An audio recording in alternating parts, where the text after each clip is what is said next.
to all of us.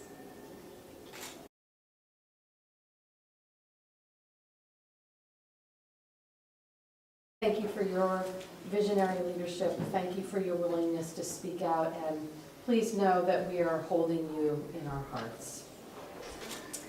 I am really proud to be signing House Bill 3440 today. It's critically important to support Oregonians at their most vulnerable moments, and it provides essential tools to battle the opioid epidemic.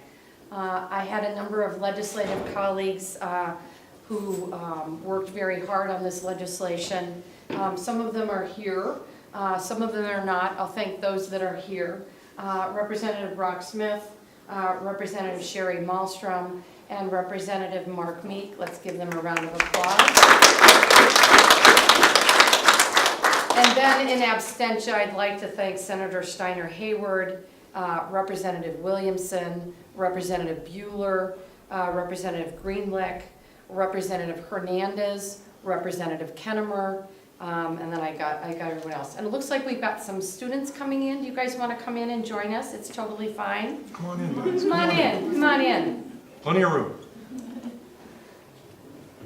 So, with the bill that I am ceremonial signing today, I'm going to be signing for the young people coming in House Bill 3440. With this bill, Oregonians are going to have better access to life-saving overdose medication, and it will also prohibit insurance companies from delaying access to much-needed treatment for those who are suffering. In addition, the bill allows Oregonians to begin the journey to recovery with better access to our drug courts.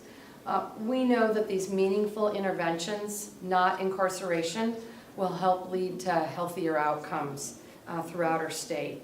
While we're certainly celebrating the signing of this legislation, I think it's also very important that we not stop here and that we continue our efforts to tackle this epidemic. Across the state of Oregon, the opioid crisis is tearing our families apart. It is ravaging both urban and rural communities. It prevents many Oregonians from leading productive lives and achieving their full potential. It is going to take the efforts of all three branches of government, our state agencies, our advocates, and our families to prevent Oregonians from becoming future victims of opioid abuse. And that's why I'm very pleased to have assembled a task force on opioid abuse and dependency. We have 15 committed Oregonians who are serving on the task force, some of whom are here with us today. They are legislators and medical experts and drug treatment specialists who are going to convene this afternoon. I've charged the task force with identifying efforts that will break down barriers to treatment and improve public health across our entire state, including a statewide drug take-back program. It is my expectation that the task force will recommend meaningful legislation for the 2018 legislative session.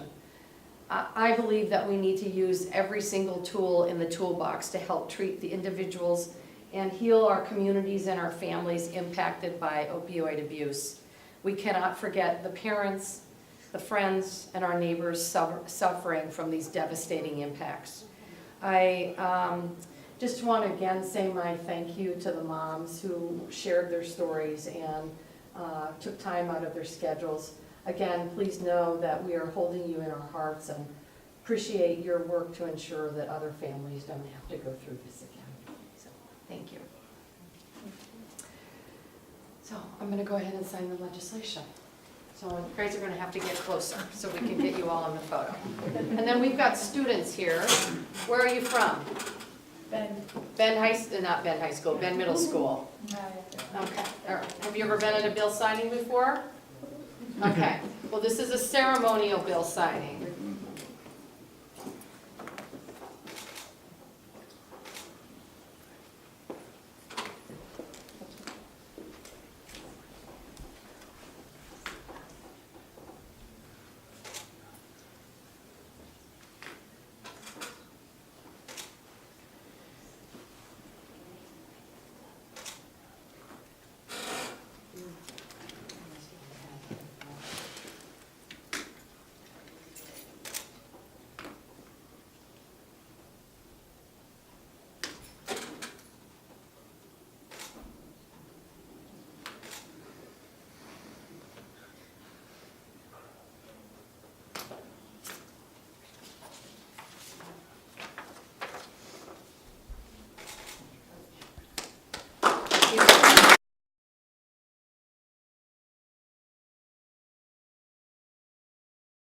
I kick it off to you first, Governor.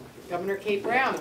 So, I'm Amy Kerfoot. I'm a physician for Kaiser Permanente. I'm here representing the Oregon Medical Association. I did my residency in public health and preventive medicine at OHSU, finishing in 2016. So I've done a lot of work with Paul, and I did a lot of work with CODA and the opioid epidemic during residency. So happy to be here. I'm Mike Hartnett. I'm the executive director of CODA. I'm also a board member of the State Providers Association. Thank you. Thanks Thank you for for your doing work this. and thank you for being here. I'm Paul Lewis. I'm the Multnomah County Health Officer. I'm Safina Qureshi. I'm a family physician in preventive medicine physician, and I'm medical director for Columbia Pacific CCO. I'm Jim Shames. I'm the health officer for Jackson County Family Practice Doc and member of the Oregon Pain Guidance Group. Thank you for being here. Dwight Holton from Lines for Life and the Oregon Coalition for Responsible Use of Meds. Holly Heiberg, Legislative Coordinator for the Public Health Division of the Oregon Health Authority, and I am just standing in today. Dr. Hedberg couldn't be here. Okay. Representative David Rock Smith, House District 1. State Senator Elizabeth Steiner, Hayward, District 17. Senator Jeff Cruz. Hello, Senator. We've met before. And I'm Jeff Bruins, Governor Brown's Policy Advisor. Well, thank you all for being here.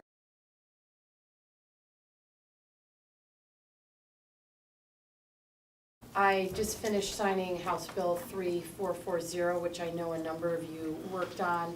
I think it was a moment of celebration, but also a point in time where it's very clear we have more work to be done. A number of you I know have been working in this arena for a long period of time.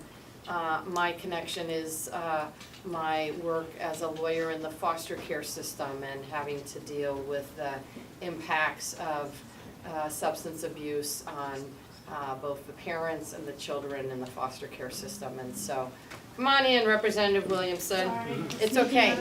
No worries. We really very much appreciate you being here. Before I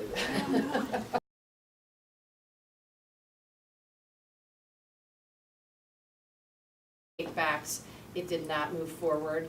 I'm hoping that this is something this task force can take on. I'm well aware that Representative Sherry Malmstrom is working on this effort, and I anticipate that she has legislation.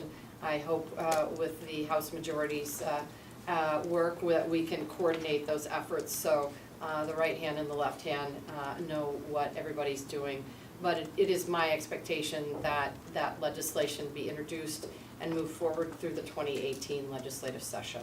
I know it is a tall order and it's a short time frame, but Oregonians can't wait. The second piece is, I'll just say, tackling the amount of pills in circulation. I think House Bill 3440 certainly moves us in that right direction, but I think there's obviously more work that needs to be done. And many of you, much smarter than I on this issue, can help bring some solutions to the table. But again, I am hopeful that you can move forward on legislation, if not in 18, at least get it ready for the 2019 legislative session. I, again, just want to say thank you. We are grateful for your time and energy. You have a lot of support from folks in the room and a number of the organizations.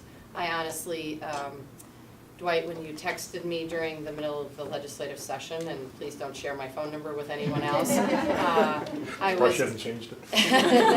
I was blown away by the number of organizations, both in the healthcare arena and the treatment arena, and our local jurisdictions that are supporting this effort. I think it's really critical that this be done the Oregon way, and that is all of us coming together to tackle this issue. Our children's lives, our nieces and nephews' lives, some of our those impacted are also adults in my generation. All of these lives depend upon the work that you're doing, and I just am so grateful for your time and energy, and look forward to working with you. And you're in good hands with Jeff here, so thank you. Thank you, Governor. Thank you. So, all right.